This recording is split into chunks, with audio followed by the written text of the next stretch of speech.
Hello everyone and welcome to this video where we are going to take the Krogo mini sub that you see on the back of this OMA truck here, and we're going to revamp it, fix up some things because of course it was released a while ago now, and I'm pretty sure that I have some new ideas in store.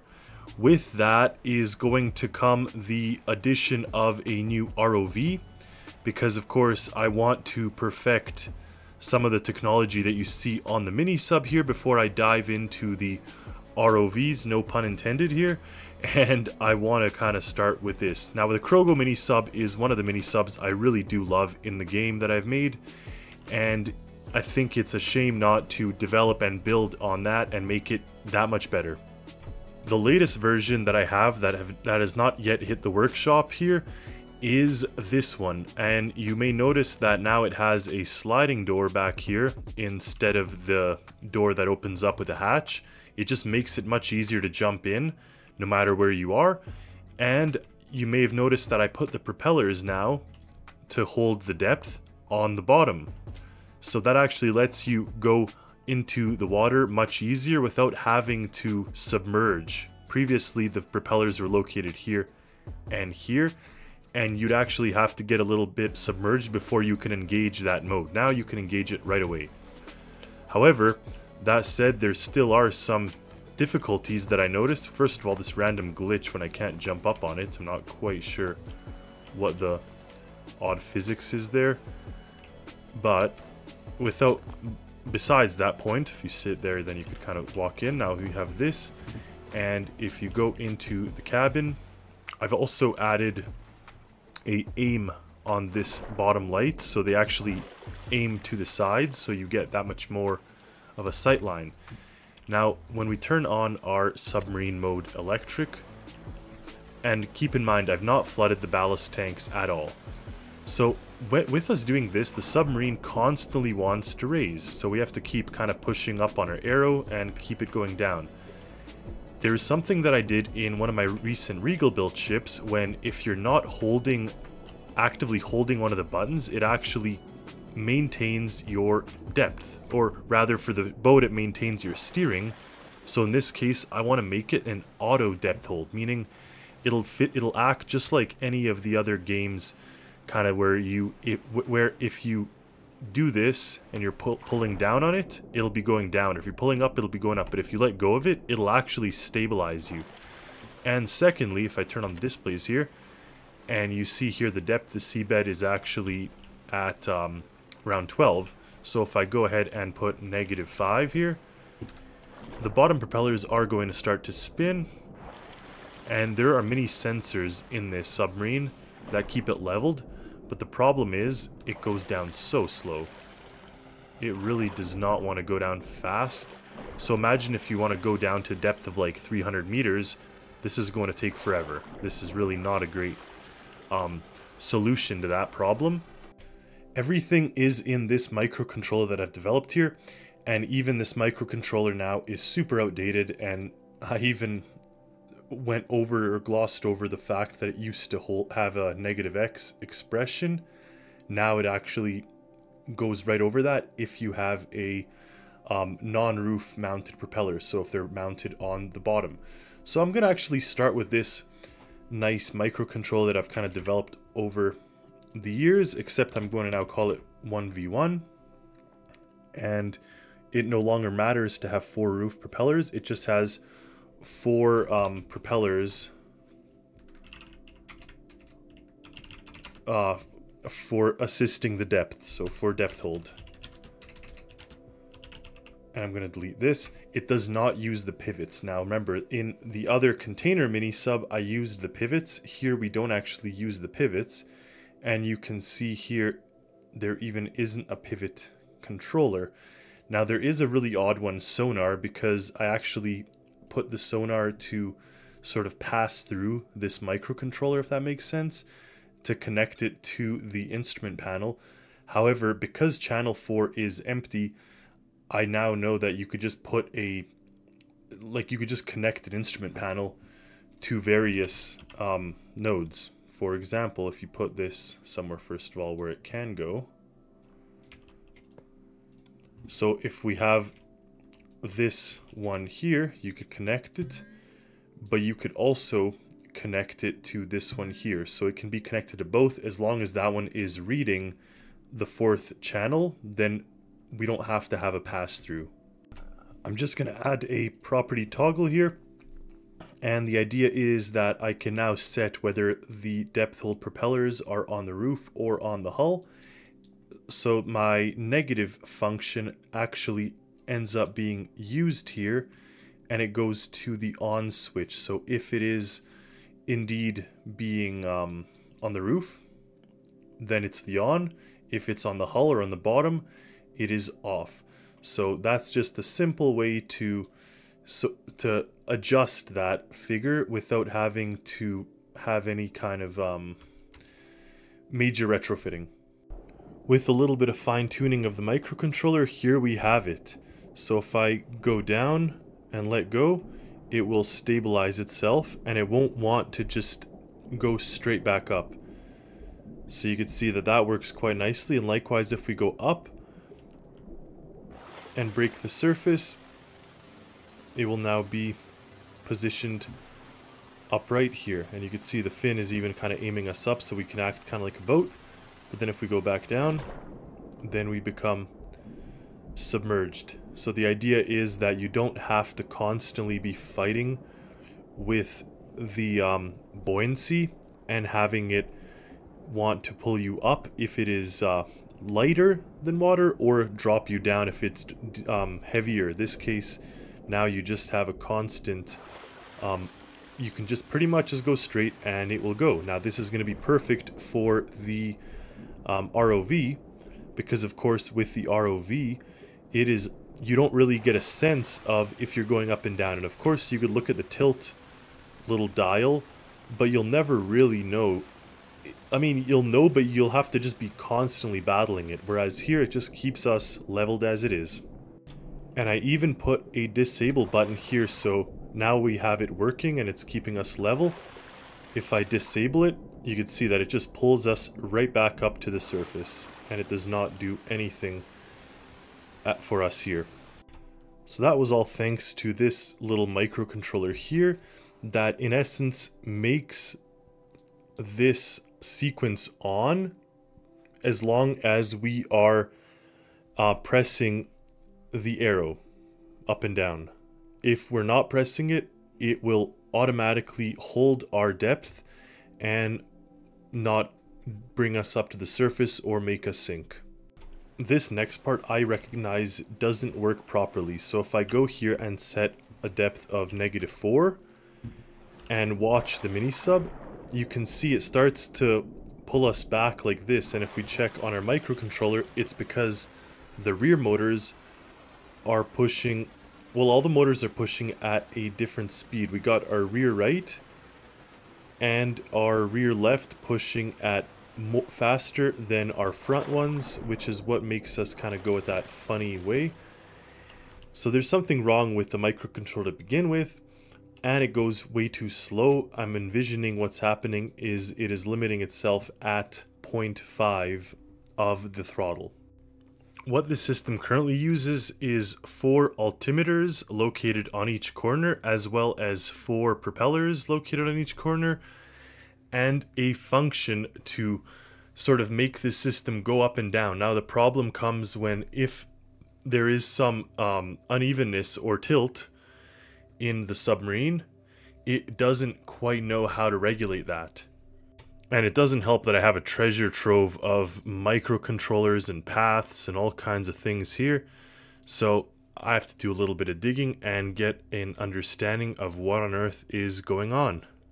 From quick observation, it looks like I have PID controllers paired with other PID controllers for each of the sequences. So we could see we have 4 PIDs just here for these ones. We have 4 more here and 2 more when you use the keypad. So I don't like any of that.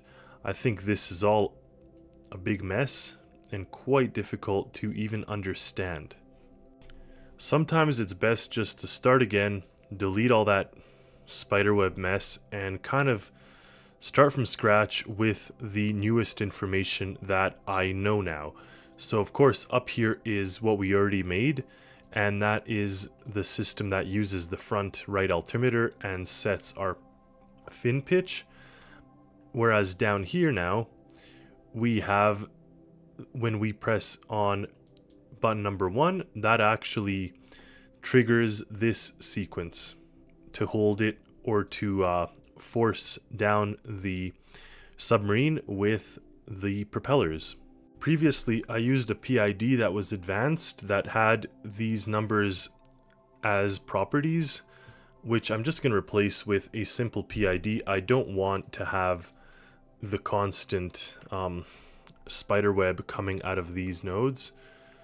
Now, just to make sure that the numbers do in fact work for the other area, which is right here. So I'm going to leave those there. And just for the new ones here, I'm going to use these values.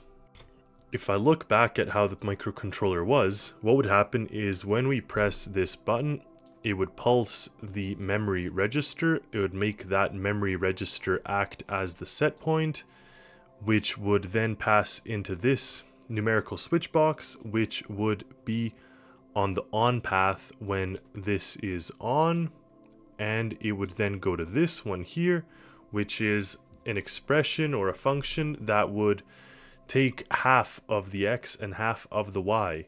So this is where we ended up with the number going into our actual motors, and the idea of half x half y would be that it would be utilizing the x coming out of the PID here, as well as one that was coming out of the rear.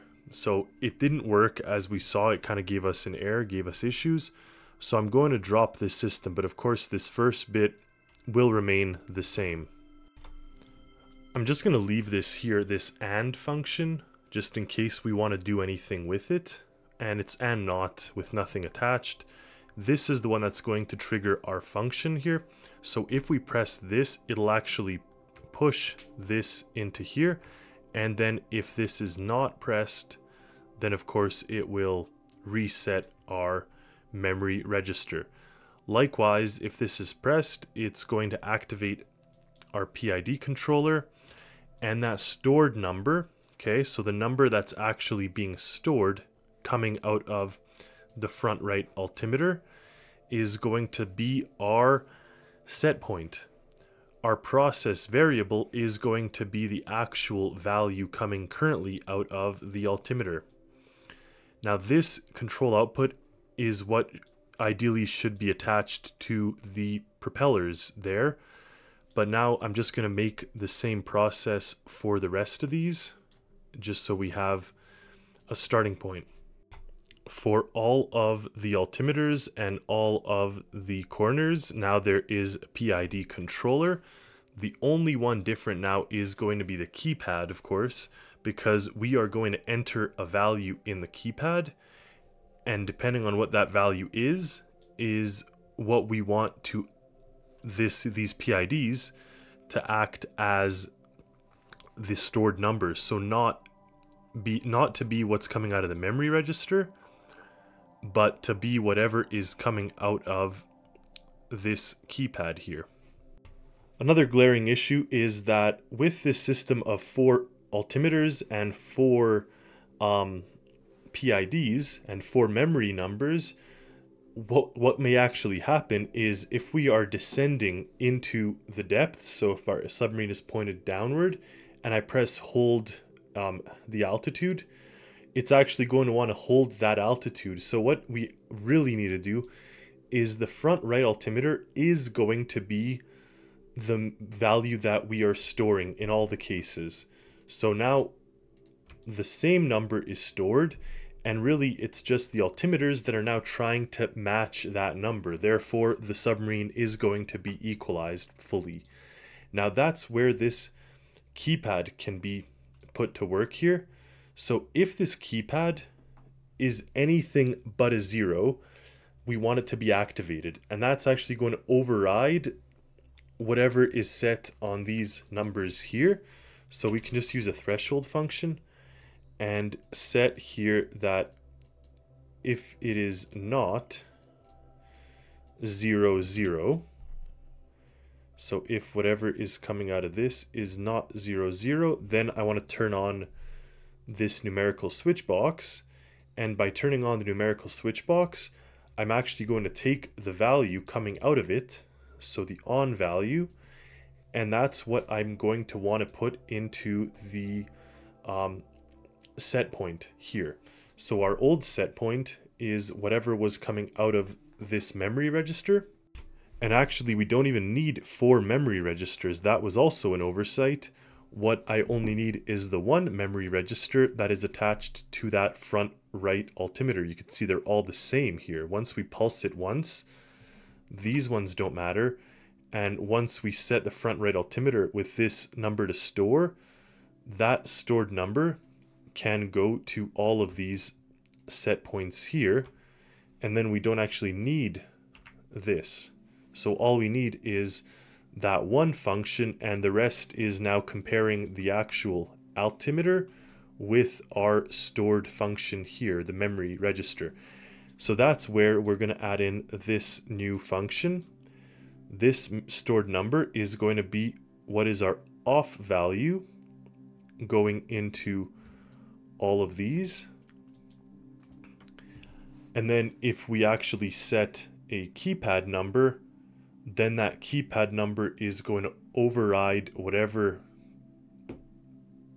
altimeter is the altimeter is saying, and it's going to force the MINISUB at that level. So the master override is the keypad, in fact, which may be right, may be wrong. Maybe in practice we'll find that it's better that the actual stored depth is what is the controlling factor, but just logically, if you go and take the pain of putting in a number on that keypad, I think that's where you're going to want to be. And then you have to put a 0 to actually turn it off. So you can see that is then what becomes the set point to this one. And out of this can now be these values here. So this function now is something we're going to have to play with. But in theory, this number can go straight into this. And that's what we're going to actually test out here. I did a quick test and found another mistake. We have to add an OR function that is going to trigger all this. So here is actually going to be the OR, and then all of these are now attached to that OR function. The reason for that is in the case that we set something to be other than 0 on this keypad, then this is also going to trigger this OR function, and it all goes out. Now here we had a NOT function to turn off the memory register, which is fine. That's only turning off the memory register. It's also turning off the active if this is off. So we got to make sure that they're off, and then these will be off. But if we set anything here other than 0 on the keypad, it should activate these PIDs and make the submarine move. It seems to work nice once we get to that altitude or depth, but what doesn't work nice is actually getting to it. When you try to set it, you'll see. First we're going to take this submarine back up here. It actually goes at a different level. So if I go back and put -3, watch, the back will substantially stay out of water because presumably it's more buoyant. So now that's where the sort of countering and having the proper leveling is a big factor. To counteract all this, I put 2 tilt meter controls here. We got front tilt meter and a left tilt meter, and they will be added into these functions now. So instead of previously we just took 0.5 front, 0.5 rear, added it together, doesn't make much sense. Now we're actually going to use the numbers coming out of this tilt meter. With that working now, meaning the depth here, we now only have to finalize the auto sort of bring to depth command or feature function. And it is still not perfectly stable, but let's see. So let's put -6 meters and kind of watch it go. you could see that it's more or less stable. Here it is tipping. If we take a look at our microcontrollers here, you can see it's doing its best, but of course it was not able even here to relegate these values. So you see that it's reduced the rear motors, so the rear left and the rear, actually no, it's reduced the front motors, and you see it's trying to bring it down to depth, but it is kind of rising as it does that, so not there yet. For shorter depths it seems to work, and it also works if you bring the submarine to the depth. So really this keyboard function is not ideal, and it is possible for sure, but it just gives us an extra layer of knowledge. But of course, if you make your way down to a depth that you like here, for example, like this, and then press on the hold the depth, so you can see now we're cruising at that lower depth, and if I just find the button,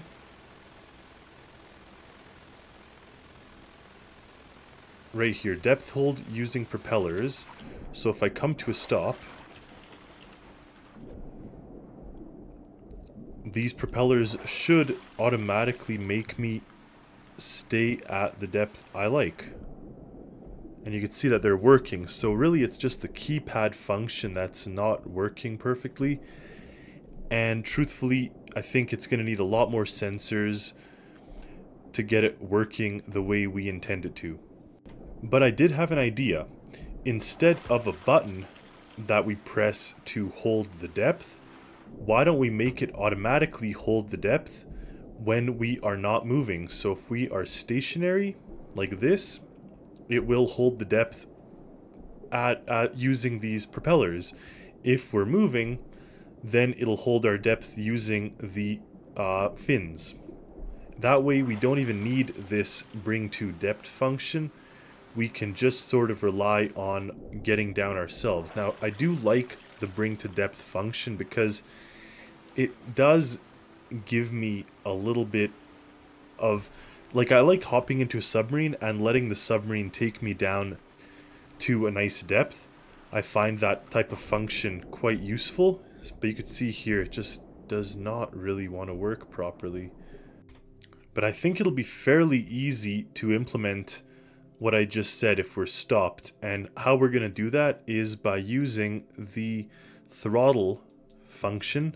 So if I can find our throttle, which dictated to turn off the system if we are backing up, so here it is, I can use that same throttle if we are at 0, so 0 throttle, to then enable the system, so 0 and 0. And then I'll just put that down here. So we now have this thing here for the keypad, and it enables this by pressing OR, and then it also triggers these functions here, except unless if it's going through this.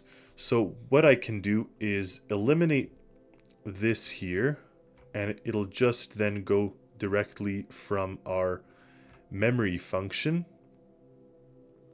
And directly from a memory function, I can also have this enabled. So if we are at 0 and 0, this is triggered. It pulses based on our current altitude, and it does this function. Now we will have to add a not, because if it's not 0, so threshold 0, 0, threshold not 0, then I also need this here to cancel and reset this value. And that's going to be very simple, so I just put an OR function here. So if it's not this, or if it's not this, then cancel that function. I don't really want to retire my keypad system because I do like the keypad system. Like I said, you hop into a submarine, you know the shipwreck is at 100 meters depth, you just put 90 meters and your submarine will sink down and voila, you're at the shipwreck, and then you can explore instead of having to do like spirals or kind of pitch forward down. So I would like to get this working. If any of you have ideas, if any of you want to take this microcontroller and finish this function, so make the submarine drop nicely and go at a level pace, I do believe that the math is in this sort of expression here, this function, but without doing much more studies on it, and frankly a lot of times after work, after a day of math, I don't feel like doing more math. So if any of you want to tackle this challenge, I will credit you in the creation and give you a shout out in another video. So for that reason, I'm going to move all this out, because all this is using my tilt meter and all this stuff, and we're just going to connect the value coming out of the PID directly into this end function here. So now the keypad is no longer going to be activated at all. The only other thing I want to do before I test it out is, in addition to being 0 throttle, I also want the altimeter to actually make sure that the submarine is less than the water surface. So like the altimeter has to register that we are at a depth before it's going to even turn on this function. So it's not going to turn on at spawn, it's not going to turn on if we're close to the surface of the water. So you can see now it is not on, and if we take it out for a spin, we're going to turn on the submarine mode, we're going to get at a depth, and now it's going to hold our depth. So this is the first bit. Again, for our ROV, it'll just make it that much more easy to understand and use. Now if we come to a stop, so if this is registered at 0, it rises. Interesting enough, it rises up to a level. And not only did it rise, it pushed us up. With a little bit more fussing with the microcontroller, I seem to have gotten it to work the way I want it to. So if we give it throttle, the fins are going to set our depth. And then if I stop the microcontroller, if I stop, you'll see here this changes. So right now, there is no depth hold on the motors themselves. It's all with the fins. But if I stop here, now you see that there's a depth hold of 8, or negative 8.9. And it's now holding. Now I did go ahead and keep this function, so if we do still want to use this, this actually overrides whatever the stoppage gives you. But then if you turn it off, you can see it keeps our depth hold of wherever it is we stopped. So it can get you kind of to elevator up and down a little bit. Again, I really want to see what everyone comes up with and kind of suggests in the comments here. But it seems that this is now a stable system that I could fairly easily implement in an ROV and end up with an ROV that can sort of move around and function as I want. And the nice thing is too, you can actually use these side-mounted propellers as well to pivot around, as you can see here. So if you are using an ROV and you're not putting any throttle on, it will keep you at the depth you are. So you can actually explore fairly nice without the constant bother of being, you know, brought up down to the bottom if you're heavy or up to the surface if you are light. So thank you all for watching. Hopefully this was an interesting and informative video for you. I know that there's been some comments with my tutorial videos to sort of keep it to the actual results and not the process. I'll try my best, but a lot of times I'm learning with you as I go, and maybe that's not ideal, but I find that actually testing and proving and showing the results and how I came to them will lead to a better learning experience. Also, I've been very busy and swamped with real life and stuff, so if there's not that many creations or videos out there, please sort of don't hold it against me. I'm doing my best here, and I thank you all for watching this video, and I can't wait to see what everyone comes up with. So thank you all for watching, thank you for supporting and being awesome, and until next time, happy Stormworksing everyone.